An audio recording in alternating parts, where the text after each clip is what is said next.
জীবনে সফল হতে চাইলে এই ৬টি অভ্যাস আপনার নিজের ভিতরে গড়ে তুলতে পারেন। প্রথমত, বই পড়ুন। যখনই সুযোগ পান, যেভাবে সুযোগ পান বই পড়ুন। কারণ বই পড়লে আপনার উপলব্ধি বাড়বে। দ্বিতীয়ত, আমরা একটা জিনিস জানি যে স্বাস্থ্যই সকল সুখের মূল। আপনার যদি শরীর ভালো না থাকে তাহলে আপনি কোনো কিছুতেই আনন্দ পাবেন না। Of course, health is your first priority. তৃতীয়ত, আপনার জীবনের নতুন নতুন সুযোগগুলোকে খুঁজে বের করুন। প্রতিনিয়ত নতুন নতুন সম্ভাবনাগুলোকে খুঁজে বের করুন যাতে আপনি নতুন কিছু নিয়ে ভাবতে পারেন।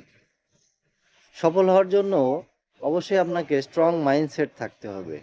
আপনার যদি স্ট্রং মাইন্ডসেট না থাকে তাহলে অবশ্যই আপনি কোনোভাবেই সফল হতে পারবেন না। সবসময় আউট অফ বক্স চিন্তা করুন।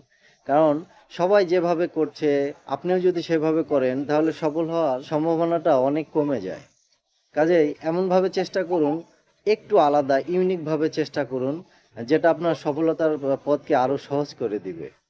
আর আপনি যাদের প্রশংসা করেন, যাদের জীবন আপনার ভালো লাগে, যেসব মানুষদের কথা, কাজ আপনাকে অনুপ্রেরণা দেয়, তাদেরকে অবশ্যই অনুসরণ করুন।